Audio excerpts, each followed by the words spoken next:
All right, guys, we are completely done. Hood is redone, tail lights are done. Now I just have to put everything back together. So I'm gonna take this camera that you're watching me on right now, set it up in the corner along with my GoPro. It's gonna go in the other corner, and I'm going to shoot some cool time lapse. That will probably be its own video, just reassembling an STI. I think that'd be kind of cool to see. Obviously, it's not completely taken apart, but it's far enough, right?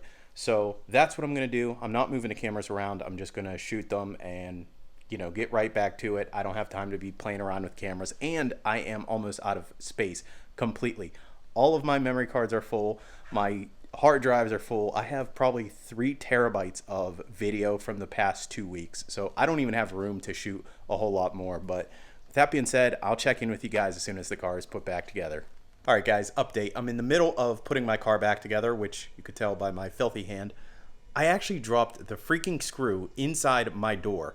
So I'm going to show you guys. I had the camera just set up on a time lapse, but I need to show you guys how ridiculous it is that this screw is down in the very bottom part of the door, and I have to use my camera to try and see where it is. I have a flashlight set up in my door, and I'm using a magnet to try and fish it out, but the magnet doesn't fit where the door is because it gets narrow, so I have to use one of those grabber reacher tools. So I wanted you to see where this screw is, because how it got there, I have no idea.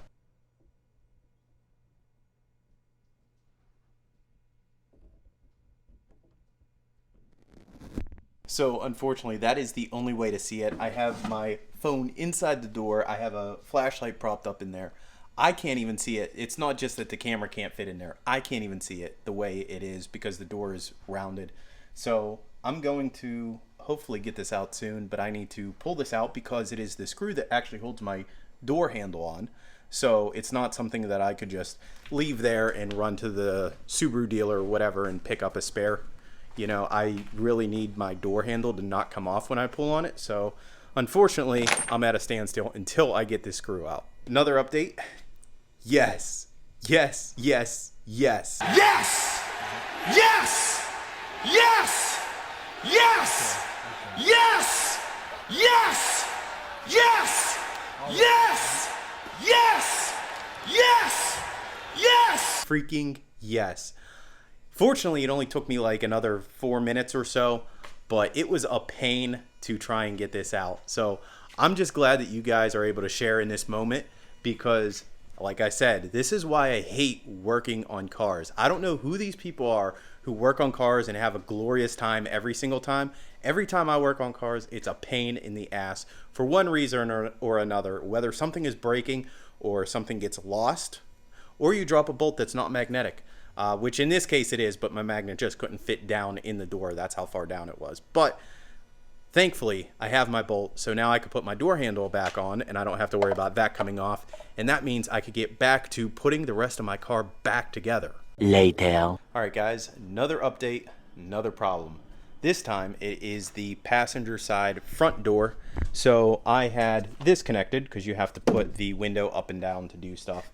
And when I was removing this connector for my lock, it decided to break on me. So I will get a new one, but this is what came apart. Basically, this whole thing is supposed to be one unit. This top popped off, and if you could tell, there's a little ball bearing in there. I'm supposed to have 2 little ball bearings, and that's what makes the electrical contact whenever you flip the switch. I'm done screwing with this. I have no idea where the ball bearing went. I didn't hear it fall or anything like that.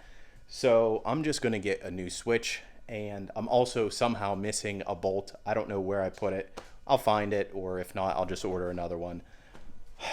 But like I said, this is why I hate working on cars. It should be simple. Every time I turn around, something is broken. And maybe it has something to do with the fact that my car is like 15 years old or something like that. But in any case, this is a pain in my ass. I'll see you guys once I get these doors back together. Many hours later. Well, guys, that wraps up this project. It is late. It is 10 p.m. So I'm not going to do a walk around tonight. But tomorrow I'm going to wash it up. Then we'll go out for a drive. I'll look for some places to, do a photo shoot, give you guys a full walk around. I will make sure that I post that video tomorrow or the next day whenever I get to a chance to edit it. but I will put that out before I get to the rest of the content. For those of you who are curious, yes, I will show you everything. Not only how I did what I did, but I'll show you what material I used, how much I paid for it, all the tools that I used, everything like that, because I want to help you guys out and I want to show you what I did. So yes, I had a couple questions about, you know, will I share how much it cost? Absolutely. I believe in that 100%. And I'll do a full breakdown on the vinyl and all the tools that I used and everything else. But ballpark, it was about $700 to $800 for the full roll of vinyl wrap that I used, as well as all the tools. So I will give you a full breakdown when I put out that video, but doing it myself, it was about $800. I don't have an estimate on this car for a wrap job, but I have seen other cars similar to mine with STI, rear wing, the whole ordeal, and they range from about $4,000 to $4,500 from what I've seen, with a regular wrap, like a regular gloss, nothing too crazy, not chrome or anything like that. So because it is a more of a technical car and there's a lot of extra bits and pieces and a lot of complicated parts like the rear wing, which was a pain in the ass, and even the front bumper is a lot more aggressive and complex than some other basic cars, it tends to increase the price for a wrap. But doing it myself, ballpark $700 to $800. A shop would probably cost around $4,000. It's my best estimate, but I will give you all that information in that video when I make it, and I'll be sure to let you know. But I want to thank you guys for chilling out with this whole process. That's my GoPro shutting off. I want to thank you guys for watching, for following the updates. I have all the content coming your way, and now that my car looks better, I think I'm going to do a lot more photo shoots, a lot more video shoots. I actually feel like I have a new car, honestly. You know, my paint was that jacked up where I kind of lost the passion for my car.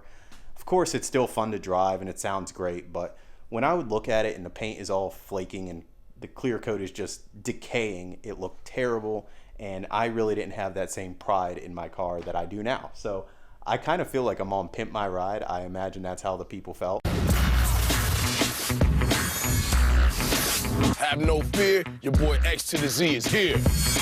Well, at least the people who genuinely felt that way and, you know, weren't coerced to act happy and excited and surprised when they got their car, even though it looked ugly and there were 5 TVs in the front bumper. But I kind of feel like that's how I feel right now. I'm just excited. I feel like I have a new car. It's completely made over. I'll show you guys tomorrow. So with that being said, I want to thank you guys for watching, and a shout out to all the new followers and subscribers. I know a lot of you guys are following me for this vinyl wrap, and that's all good and cool.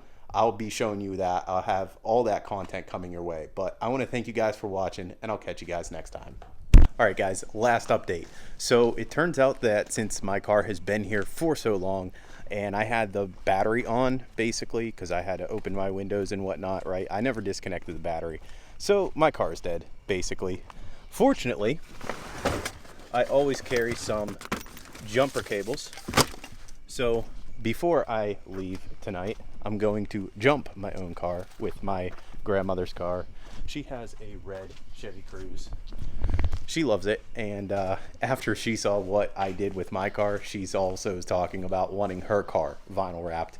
I don't know how serious she is about that, but I'm going to jump my car. I'm going to clean up all this crap, because that's the first thing I did. I started by cleaning. We're going to finish by cleaning. Then I'm going to head home. Like I said, tomorrow we're going to do a car wash, photo shoot, cool stuff.